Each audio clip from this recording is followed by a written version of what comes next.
Have you ever donated money to help someone battling a deadly disease? Imagine discovering that the heartbreaking story that moved you to open your wallet was nothing more than a carefully crafted lie. Now imagine that the person behind that lie disappeared before facing justice. That's exactly what happened in one of the most disturbing fraud cases investigators have ever encountered. And years later, the FBI is still searching for the woman at the center of it all. This is the story of Vanessa O'Rourke. A woman who allegedly convinced friends, family members, and supporters that she was fighting for her life against terminal brain cancer. A woman who inspired sympathy, fundraising campaigns, emotional support, and thousands of dollars in donations. And according to federal investigators, a woman who never had cancer at all. Before we begin, hit the like button, subscribe to the channel, and stay until the end because this story takes a shocking turn that left even experienced investigators stunned. The story begins in Pennsylvania. By all appearances, Vanessa O'Rourke seemed to be facing every person's worst nightmare. She reportedly told people close to her that doctors had diagnosed her with glioblastoma, one of the deadliest forms of brain cancer. A diagnosis like that changes everything.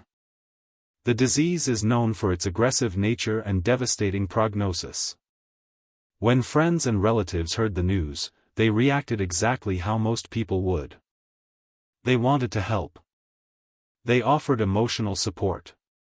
They offered financial assistance. They rallied around someone they believed was fighting for survival. And according to investigators, that's exactly what O'Rourke counted on.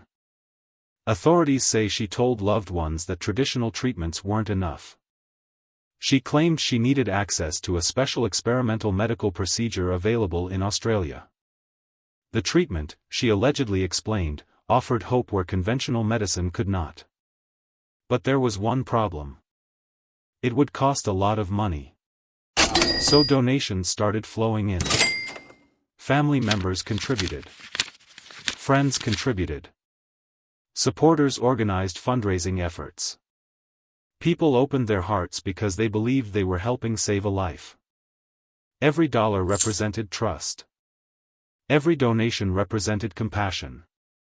And every contribution came from people who genuinely believed they were helping someone facing death. Then came the trip to Australia.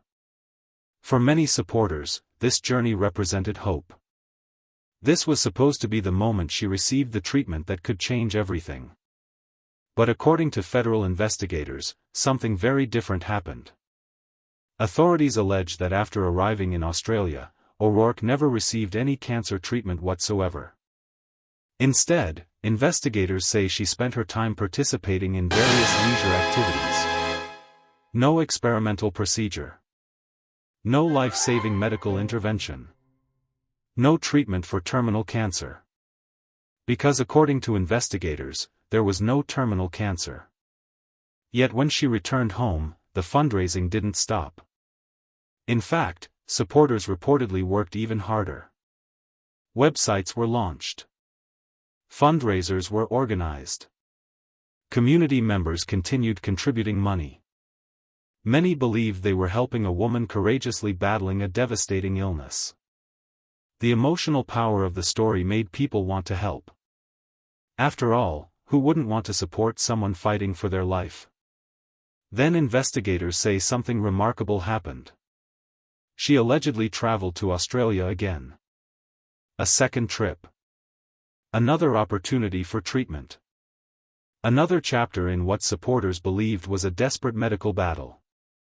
But according to authorities, the outcome was exactly the same. Investigators claim she once again engaged in leisure activities and received no medical treatment. By this point, prosecutors say the deception had become a full-scale fraud operation. Money continued to arrive. Sympathy continued to grow. And the story continued to spread. Eventually, investigators began examining the claims more closely. What they allegedly uncovered would transform a heartbreaking cancer story into a federal criminal case. Authorities concluded that the illness itself had been fabricated. According to court documents, O'Rourke is accused of obtaining approximately $100,000 from people who believed they were helping a terminally ill woman. The reaction from law enforcement was immediate and intense. Federal prosecutors described the allegations as deeply disturbing. Officials argued that the case wasn't simply about money. It was about exploiting human compassion. The very instinct that causes people to help strangers in need. The same instinct that inspires communities to unite during moments of tragedy. Investigators say that instinct was manipulated for personal gain. In 2018, a federal grand jury indicted O'Rourke on multiple counts of wire fraud. For many people, that would have been the end of the story. An arrest. A trial. A verdict. Case closed. But that's not what happened. Because before authorities could bring her into custody, she disappeared. Years have passed. Yet the FBI says she remains a wanted fugitive. Investigators believe she has used multiple identities over time. That has only complicated efforts to locate her. The search has stretched across international borders. The case has resurfaced repeatedly on wanted lists and law enforcement bulletins. And despite years of investigation, one question remains unanswered. Where is Vanessa O'Rourke? Did she build an entirely new life somewhere under another name? Is she still living in Australia? Has she moved elsewhere? Or is she continuing to stay one step ahead of authorities? No one outside the investigation knows for sure. What makes this story so unsettling isn't just the alleged fraud itself. It's the betrayal behind it. People didn't donate because they expected something in return. They donated because they cared. They believed they were helping a woman facing unimaginable suffering. Instead, investigators allege they became victims of an elaborate deception. Cases like this create consequences that go far beyond financial losses. When stories like these emerge, they can make people hesitate before helping others. They can create doubt where compassion once existed. And that's perhaps the most damaging consequence of all. Because real patients battling real illnesses depend on public generosity every day. If trust disappears, everyone pays the price. As of today, the FBI continues seeking information regarding O'Rourke's whereabouts. And until she is found, one of America's most unusual fraud investigations remains unfinished. A story built on sympathy. A six-figure deception. And a fugitive who seemingly vanished into thin air. The question is simple.